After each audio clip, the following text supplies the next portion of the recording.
श्री राम जय जय राम। ओम श्री राम जय जय राम। ओम श्री राम जय जय राम। ओम श्री राम जय जय राम। श्री राम जय राम। ओम श्री राम जय जय राम। ओम श्री राम जय जय राम। ओम श्री राम जय जय राम। श्री राम जय जय राम। ओम श्री राम जय जय राम।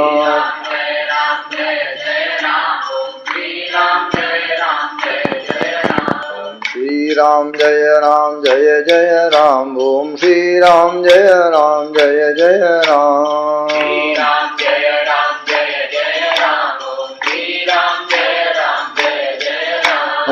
श्री राम जय जय राम। ओम श्री राम जय जय राम। ओम श्री राम जय जय राम। श्री राम जय राम। ओम श्री राम जय जय राम।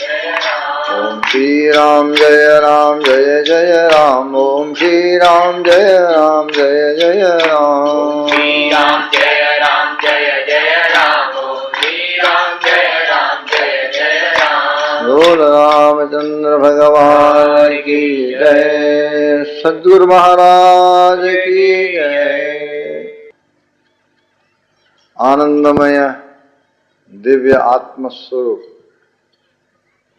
परम पिता परमात्मा के अजर अमर अविनाशी दिव्य संतान,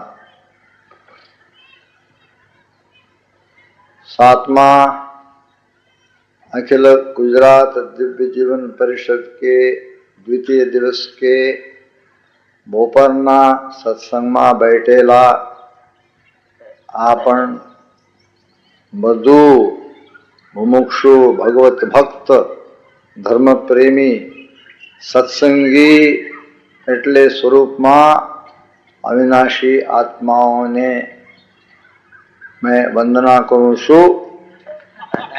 અને अपने माटे कुछ सेवा समर्पण करने के लिए यहाँ पर गुरु महाराज के चरण के दास आया है और ये सेवा आपके लिए हम परिषद के तरफ से अर्पण करते हैं गुरु महाराज के नाम में। और इसकी सूक्ष्म स्वरूप आपके अंतस्थित भगवान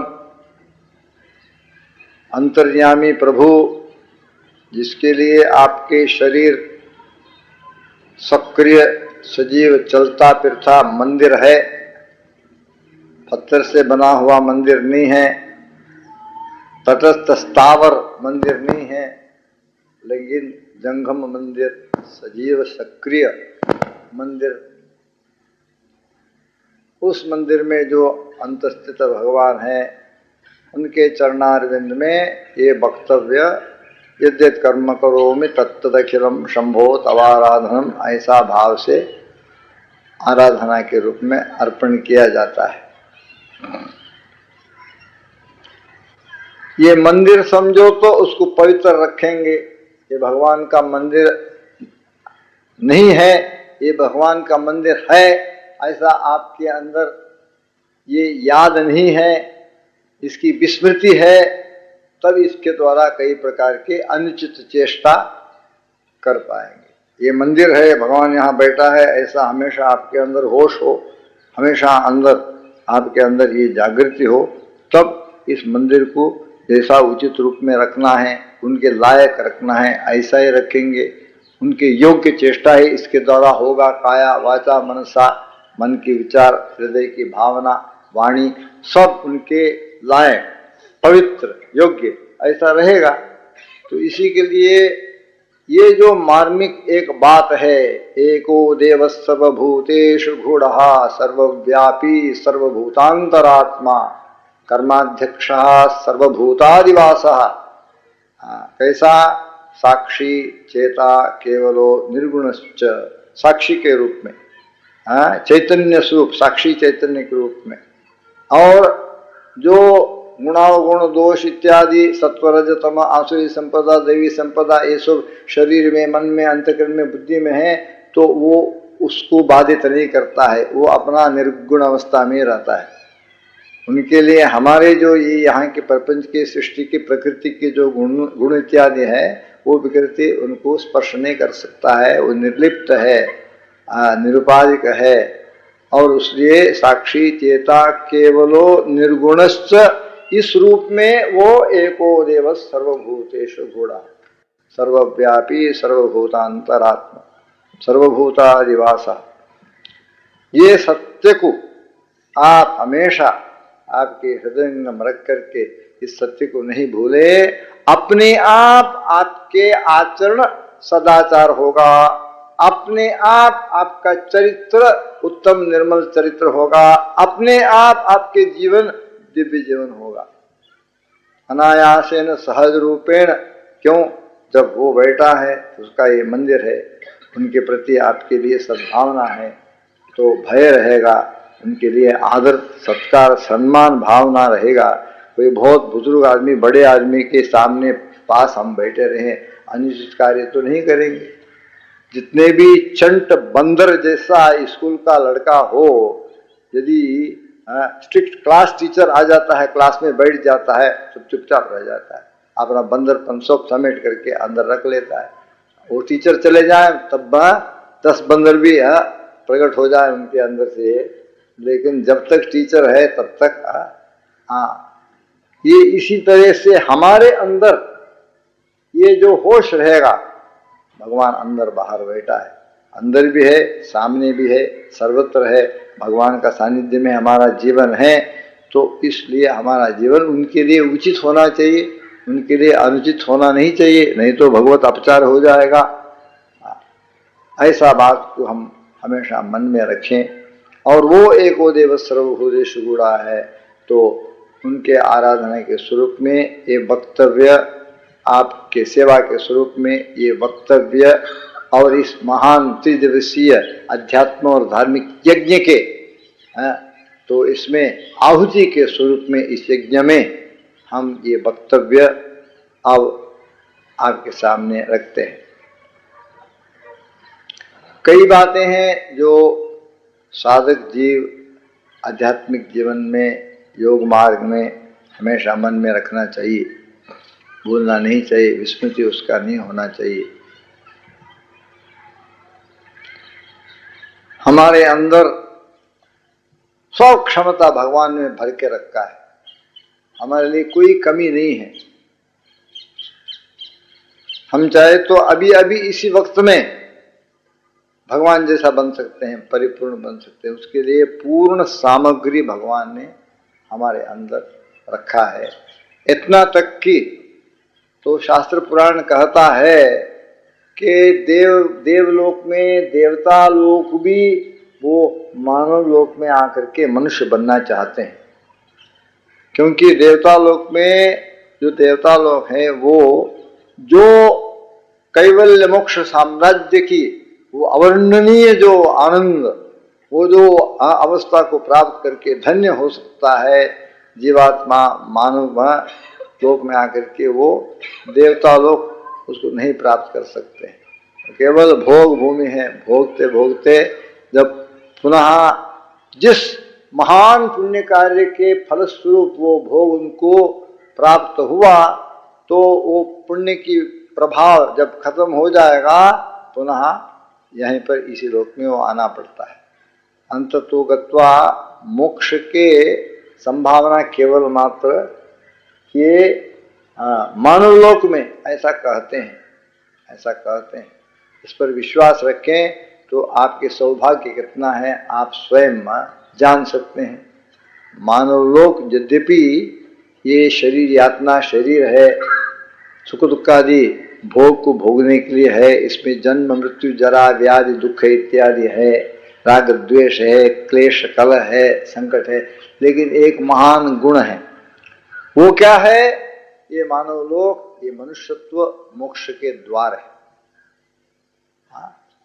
हमेशा के लिए इस जन्म मृत्यु के चक्कर से पार जाकर के मोक्ष को प्राप्त करने की यही राजद्वार है, राजमार्ग है मानव लोक।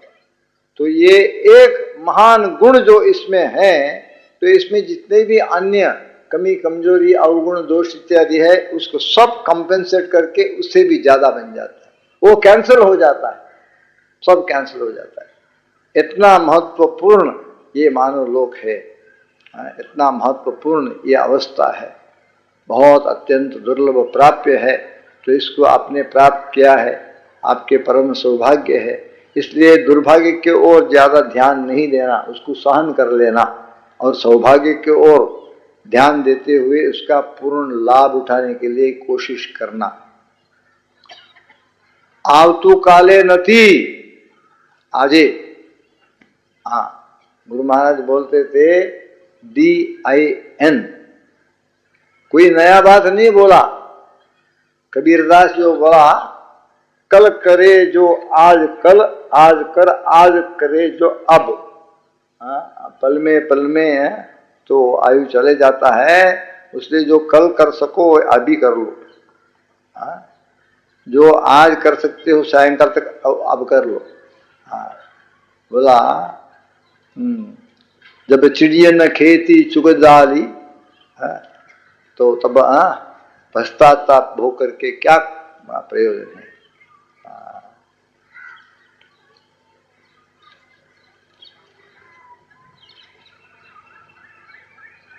जब पाप के घटरी शीश धरी, तब शीश पकड़ के क्या रोवत है। अभी उसी लिए अभी जागो, अभी उठो, अभी प्रयाण में लग जाओ, आगे चलो। ऐसा गुरु महाराज करते थे। DIN, कल करे जो आज कर, आज करे जो अब। तो इसलिए उद्यम रहो। माया बड़ा विचित्र एक शक्ति है, उसका एक ही कहा है, जो करना है उसको भुला देना, उसकी विस्मृति कर देना और उसको करें कल करेंगे, ऐसा टल देना, आगे टल देना। ये माया का चाल है, माया का चाल है। लेकिन ये माया कहाँ है? हम तो पकड़ तो नहीं सकते हैं, पकड़ करके कहीं उसको गिरफ्तार करके बांध के डाल दें ताकि माया की इस चाल से हम मुक्त रहें, ऐसा कोई संभावना है? संभावना नहीं है। लेकिन उन्होंने एक सूत्र हमको बताया, मनमेव कारणम मनुष्याणाम बंध मोक्षयोः। भगवान आपको शरीर दिया है, वो जड़ है, उसमें कोई चेतना नहीं है, वो आपको कुछ का बाधा नहीं दे सकती है। लेकिन जो अंतःकरण है, तो सब मिस्चिफ, सब बाधा उसी के अंदर से आता है, सब बाधा उसी के अंदर से आता है। तो जिस प्रकार से मन की परिस्थिति को हम रखने के लिए कोशिश करते हैं, तो उसी में है हमारे चाबी।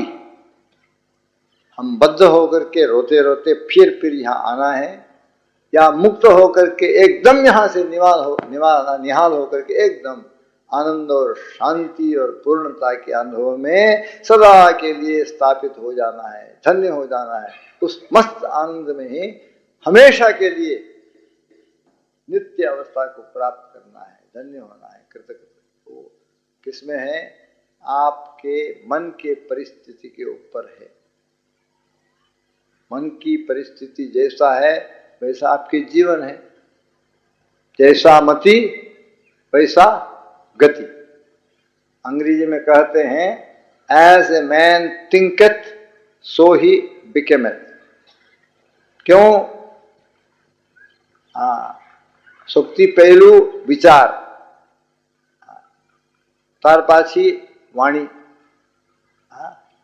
अणे तार पाछी क्रिया, विचार थी क्रिया। क्रिया कुछ નથી, વિચારના પરિણામ, વિચારના ફલ સ્વરૂપ.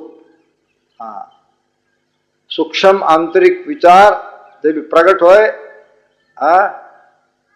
तब वो कार्य के रूप में, आपके चरित्र के रूप में, आपके आचरण के रूप में, आपके व्यवहार के रूप में, और आपके आचरण व्यवहार चरित्र जो ही है, जिस प्रकार के विचार आपके अंदर होगा वैसा ही होगा. सात्विक विचार होगा, उत्तम चरित्र होगा, पवित्र आचरण होगा, सद्व्यवहार होगा. राजसिक विचार होगा, राग द्वेष के साथ क्लेश कलह करता आपका कार्य होगा. आपके आचरण भी उथल पुथल रहेगा, आपके आचरण भी, आपके व्यवहार भी इसी तरह से संघर्षात्मक, अशांत, विक्षिप्त. और यदि आपके विचार तमोगुणी हो, क्रोध से, द्वेष से, आलस से, स्थूलता से भरा हुआ, आपके आचरण, आपके व्यवहार सब जैसा अंदर है वैसे बाहर होगा. अब देखो, तो कपड़ा पहना हुआ कपड़ा कहीं कीचड़ में गिर गया, मैला हो गया, तो ये तो हम देखते हैं मैला हो गया, देखते हैं, और इसलिए ये बाहर है. हाथ में पकड़ करके घर में ले जा करके बाल्टी में गर्म पानी सर्फ डाल करके इस कपड़ा को धो करके मैल निकाल करके पुनः कपड़ा को हम बिल्कुल साफ सफेद बना सकते हैं. क्यों? हमसे बाहर है, हम देखते हैं उसको. लेकिन चित्त की शुद्धि कैसा होगा? चित्त ऐसा केवल मात्र हमने सुने हैं, वो चित्त क्या है हमको पता नहीं. चित्त हमसे बाहर नहीं है, कोई चीज नहीं है, कोई वस्तु नहीं है ताकि हम उसको पकड़ करके हम उसको तो साफ करें, या हम साफ नहीं कर सकते तो लॉन्ड्री में दें. ऐसा हम किसी ड्राई क्लीनर लॉन्ड्री में दे करके, धोबी के पास दे करके हम करने की चीज. क्यों? ये आंतरिक है, सूक्ष्माति सूक्ष्म है, अव्यक्त है, दृष्टि के गोचर में नहीं है. तो ऐसा चीज जिसके साथ हमारा पहुंच नहीं है, हम जानते नहीं है वो क्या है, तो उसको सफा करना. वो कैसा है हमको कैसा पता है? मैल है, शुद्ध है, क्या है उसका अवस्था हमको पता नहीं रहता है. और वो पता करने के लिए तरीका है, तो वो तरीका को इस्तेमाल करने के लिए हमारे पास समय नहीं है. I am very busy. बाकी सब कार्य करने के लिए हमारे पास समय है. अपने आप को थोड़ा स्टडी करके हमारा चित्त कैसा है, क्या विचार होता है, क्या उसके अंदर वृत्तियां हैं, क्या उसकी चेष्टा है, अच्छा है, साफ है, मलिन है, तो इसके बारे में हम क्या करना है, ऐसा थोड़ा स्टडी. जो स्टडी मानव के जीवन में सबसे प्रमुख स्टडी है, सबसे मोस्ट इंपॉर्टेंट, महत्वपूर्ण, अत्यंत महत्वपूर्ण, अनिवार्य, आवश्यक स्टडी है, ये करने के लिए हमारा पास समय नहीं है. इससे बढ़कर कोई मूर्खता हो सकता है, इससे बढ़कर कोई अज्ञान हो सकता है, इससे बढ़कर कोई एक महान एक त्रुटि हो सकता है. इससे बढ़कर कोई भी त्रुटि नहीं है, इससे बढ़कर जो गलत कोई नहीं हो सकता है. सबसे पहले हम अपने आप को पहचानने के लिए दिन प्रतिदिन कोशिश करना चाहिए. जब हमारे अंदर बेड टी लेने के लिए टाइम है, हमारे अंदर प्रातःकाल नाश्ता लेने के लिए टाइम है, हमारे अंदर दिन में भोजन करने के लिए टाइम है, हमारे अंदर रात को फिर दोबारा भोजन करने के लिए टाइम है, बीच में कभी चटपटी चाय स्नैक लेने के लिए टाइम है. ये सब किसके लिए? ये मर मिटने वाला ये हड्डी मांस की पिंजरा की सेवा में इतना समय हम डालने के लिए तैयार है.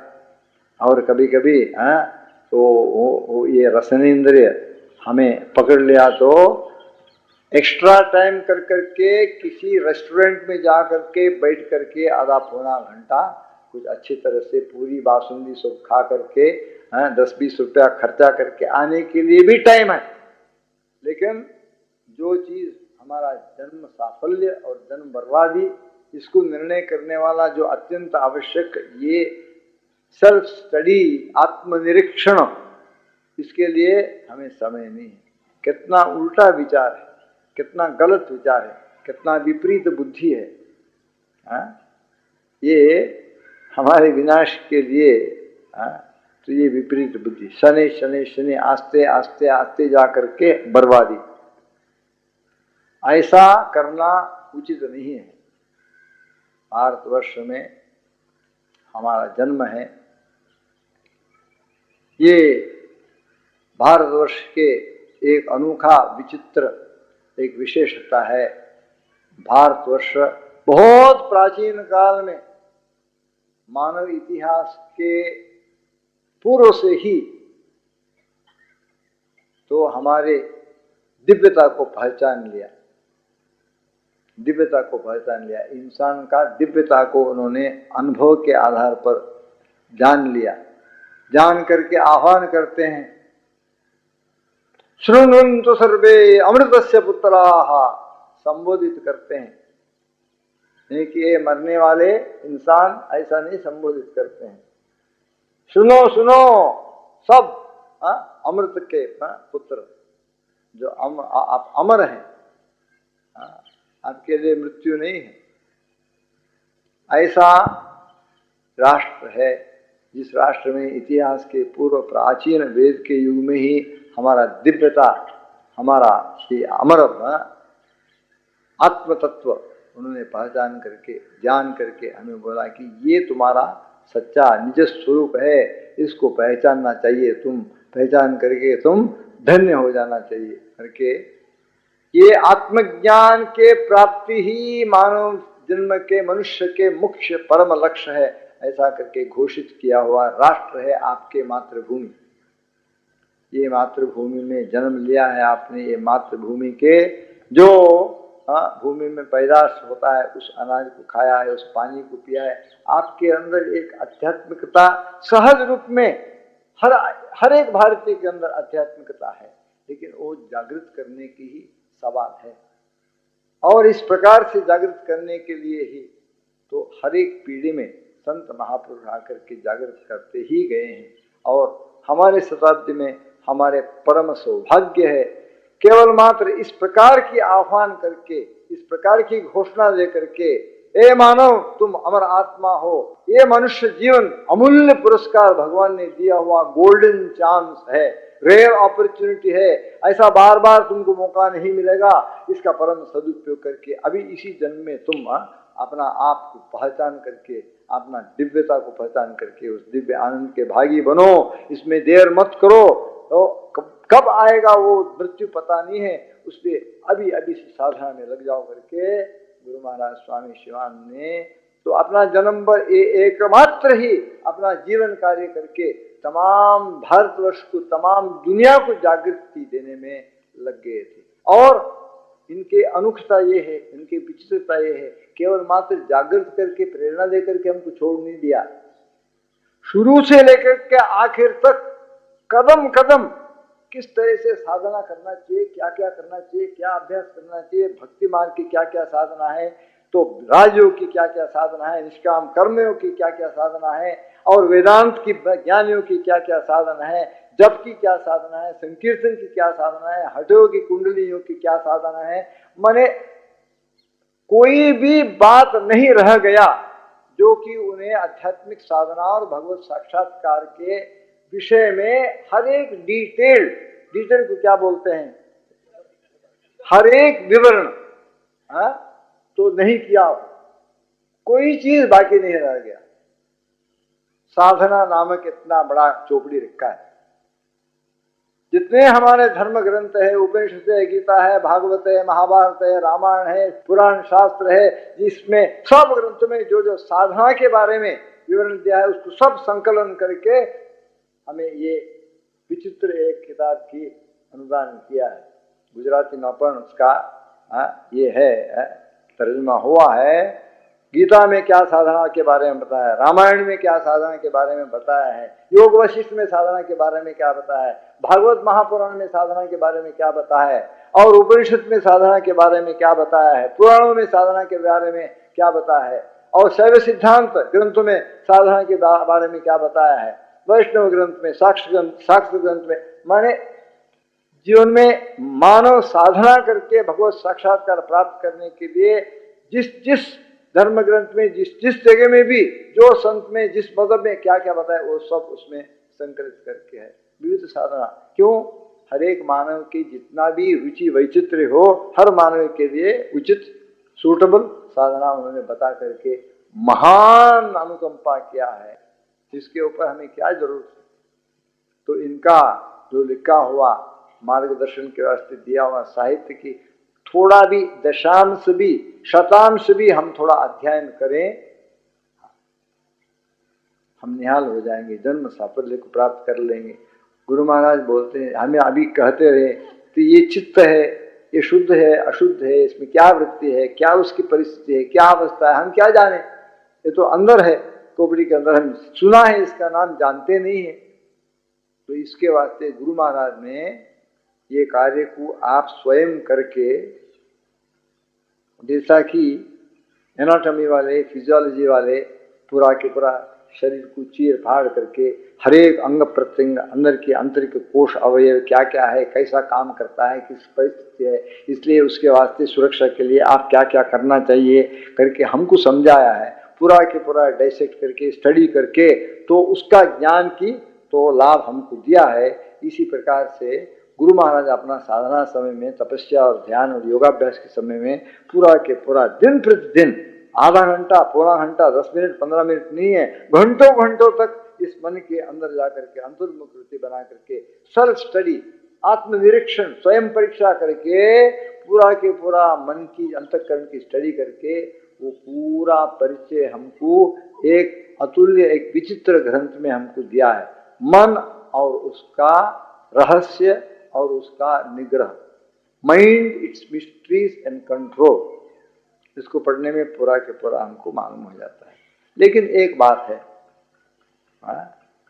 तो घड़ी चल रहा है नहीं चल रहा है कैसा जाना है, सेकंड हैंड को देखो, टिक टिक टिक टिक टिक टिक टिक टिक टिक टिक टिक टिक टिक टिक चलता हो, घड़ी चल रहा है। ये नहीं चल रहा हो, खड़ा हो गए हो, उसके माने घड़ी नहीं चल रहा है। तो स्थूल निशान से सूक्ष्म बात को हम जान सकते हैं, अनुमान लगा सकते हैं। तो इसलिए जैसा मति वैसा गति, हम अपना एक्शंस को स्टडी करें, अपने आप मालूम हो जाएगा हमारा मन की परिस्थिति क्या है।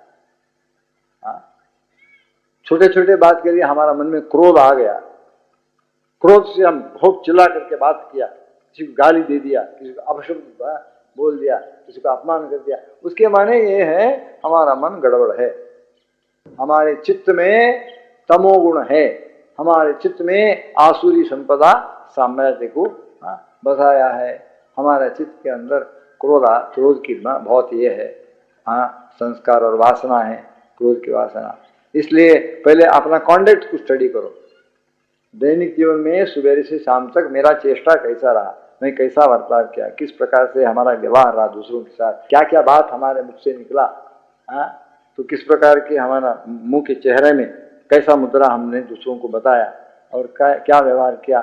शाम को बैठ करके 10-15 मिनट प्रातः काल से अब तक मैंने क्या क्या किया है, हमारा व्यवहार, हमारा चरित्र, हमारा आचरण कैसा रहा है, ये स्टडी करो तो अपने आप हमारा अंदर क्या है, क्योंकि अंदर जो है वही बाहर निकलता है। जो वाणी में जो बात निकलता है उसके तो ये साइन है अंदर में किस प्रकार की अवस्था है, अंतःकरण में, हमारे मन में, हमारे बुद्धि में क्या है। थोड़ा भी कोई कह दे एकदम हमको है अपमान किया उन्होंने, ऐसा हमारे अंदर ये स्वाभिमान ज्यादा है, उसके माने हमारा अहंकार, क्योंकि अंतःकरण 4 स्वरूप धारण करता है। एक तो मन की, मन में वृत्तियां, संकल्प, विकल्प, ये सब, और दूसरा है तो विचार, ये क्या है, कैसा होता है, विचार करना, विवेक इत्यादि, ये अंतःकरण के बुद्धि नामक एक क्रिया, एक अंश। तीसरा बीती हुई बात की याद आती है, और अभी कुछ करने वाले काम के लिए बीती हुई किसी अनुभव की याद चाहिए, उस आधार पर काम करना है, इसलिए हम क्या करते हैं, सोचते हैं, उसको पुनः मन में ले आने के लिए कोशिश करते हैं, याद करने के लिए कोशिश करते हैं, ताकि उस याद पर हम एक कार्य को अच्छी तरह से करें।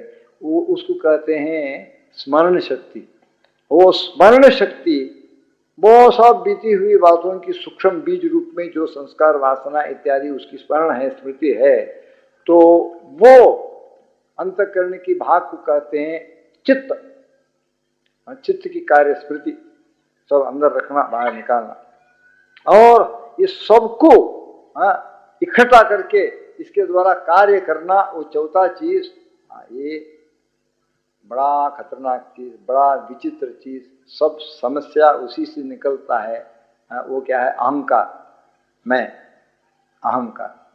मन केवल मात्र वृत्तियां, संकल्प विकल्प, भविष्य की इसकी, और आशा तृष्णा, ये मन। और बुद्धि विशेष कार्य करने वाला, लॉजिक, रैशनैलिटी, विचार, विवेक, विमर्शा, विश्लेषण इत्यादि करने वाला, अनुसंधान करने वाला बुद्धि।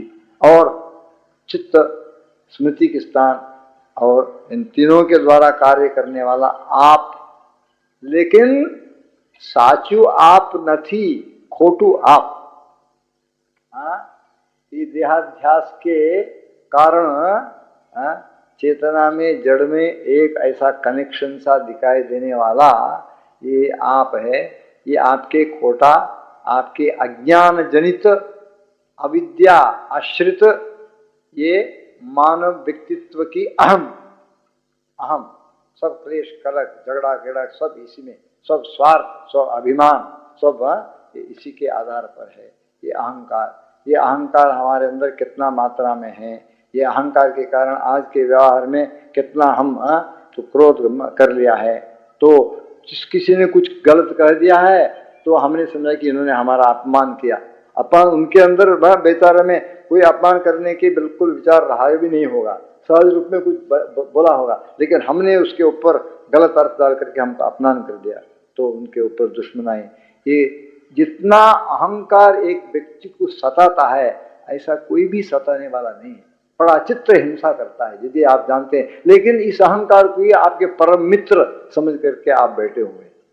ये हमारा अवस्था है। वो अहंकार के बारे में कोई कुछ कर दिया तो हम लड़ाई करने के लिए तैयार है, दांत तोड़ देगा, ऐसा करने के तैयार है।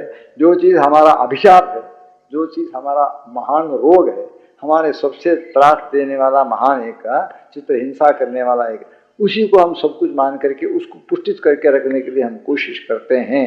तो इसलिए ये अहंकार की थोड़ा बहुत समझ आना चाहिए। इस सब में शुद्धिकरण करना चाहिए, अहंकार को परिशुद्ध करना चाहिए, सात्विक करना चाहिए, उसको पवित्र करना चाहिए।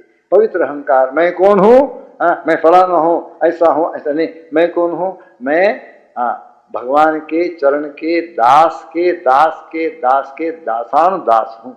ऐसा अहंकार हो, वो अहंकार शुद्ध अहंकार, वो अहंकार से आपका भला हो सकता है। तो इसी प्रकार से मनोबुद्धि अहंकार चित्त चारों में तो हम पवित्रता को ले आने के लिए कोशिश करना चाहिए। तो उसके लिए क्या उपाय है, इसका हम अध्ययन करना चाहिए। क्या उपाय है, इसको सोचना चाहिए, उसको समझने के लिए कोशिश करना चाहिए। चित्त शुद्धि के बिना हम योग मार्ग में या भगवत साक्षात्कार के इस आध्यात्मिक जीवन में हम प्रवेश भी नहीं किया है, गेट के बाहर ही हम खड़े हैं। जो भी हम सोचें, लेकिन वास्तविकता यह है गेट के बाहर हम खड़े हैं, प्रवेश नहीं किया है। चित्त शुद्ध होना चाहिए। परिशुद्ध चित्त के बाद ही आध्यात्मिक जीवन शुरू होता है, साधना इत्यादि शुरू होता है। नहीं तो जो हमारे साधना केवल मात्र तथा कथित साधना, जैसा कि जल के ऊपर ये लकड़ी लेकर के हमने लाइन खींचा, वो कितना स्थायी रूप में रहेगा, उतना ही हमारा साधना भी उतना ही रहेगा, उतना ही हमारा साधना रहेगा।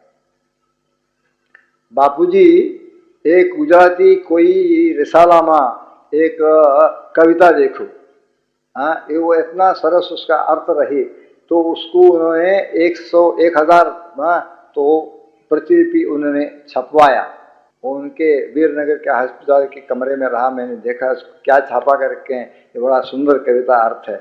मैंने कहा अर्थ क्या है, अर्थ समझाया तो उसमें यही बात बोलता है, यदि तुम्हारे अंदर सब कुछ, तुम पाठ करो, पूजा करो, जल चढ़ाओ, ध्यान में बैठो, माला फेरो, लेकिन तुम्हारे अंदर से अभिमान, अहंकार, क्रोध इत्यादि नहीं गया है, तुम्हारा साधना सब व्यर्थ है। पूरा चारों धाम तीर्थ करके आओ, सब नदी में स्नान करके आओ, दान पुण्य करो, गोदान करो, लेकिन तुम्हारे अंदर कपट छल झूठ इत्यादि नहीं गया है, तुम्हारा सब तीर्थ पर्यटन सब व्यर्थ है। ऐसा 5-6 इसमें श्लोक में ये एक छोटा सा कविता है। तो उसको हमने अंग्रेजी कराया, उसके बाद हिंदी भी कराया। राजकोट में काठियावाड़ टाइम्स वाले तो हितेश हमको उसको गुजराती को अंग्रेजी करके दिया, तो हमने उत्तराखंड ले जा करके अंग्रेजी को हिंदी भी करके दिया।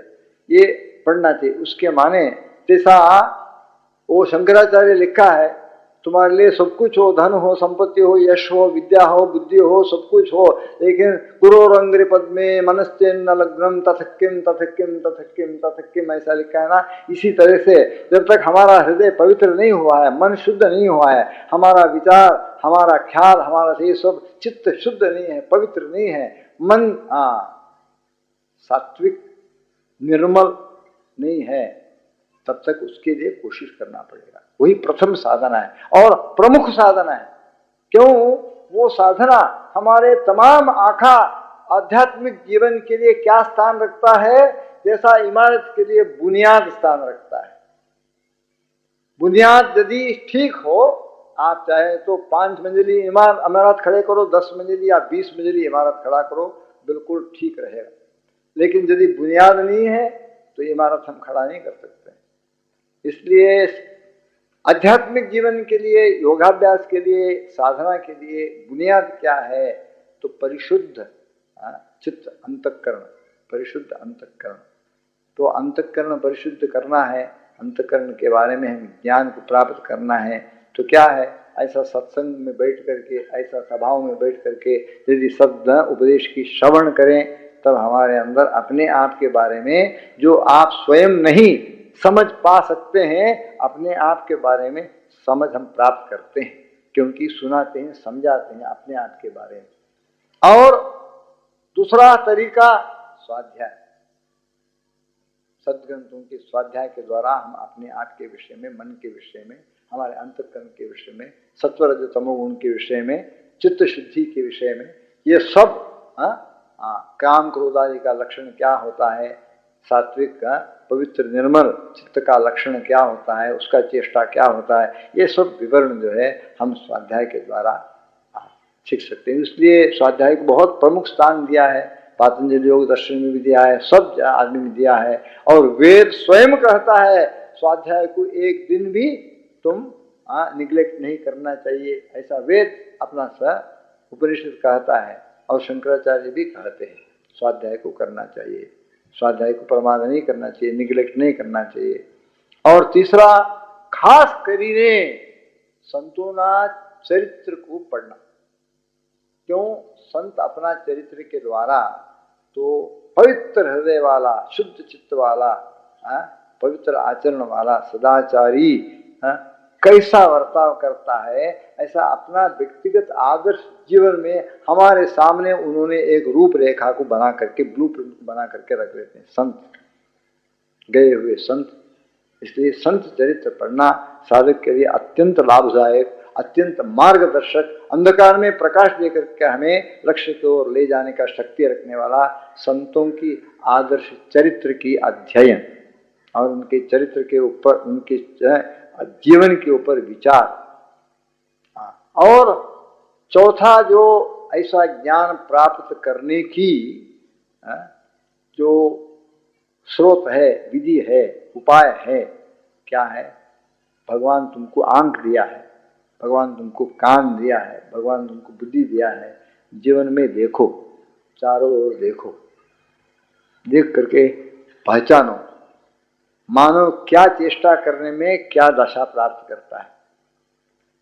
खूब विषय विलास भोगी, जितने भी कहे अरे भाई ये ठीक नहीं है, सिगरेट बीड़ी नहीं पीना चाहिए, शराब नहीं करना चाहिए, ऐसा व्यभिचार नहीं करना चाहिए, तुमको गोनोरिया सिफिलिस आ जाएगा, कैंसर आ जाएगा, लंग कैंसर आ जाएगा, सिरोसिस लिवर आ जाएगा, डिलीरियम ट्रेमेंस आ जाएगा, स्टमक अल्सर आ जाएगा, मर जाओगे तुम, ऐसा कहते हुए भी तो इस प्रकार की दुर्व्यसन में ही आदमी चले, फिर क्या होता है?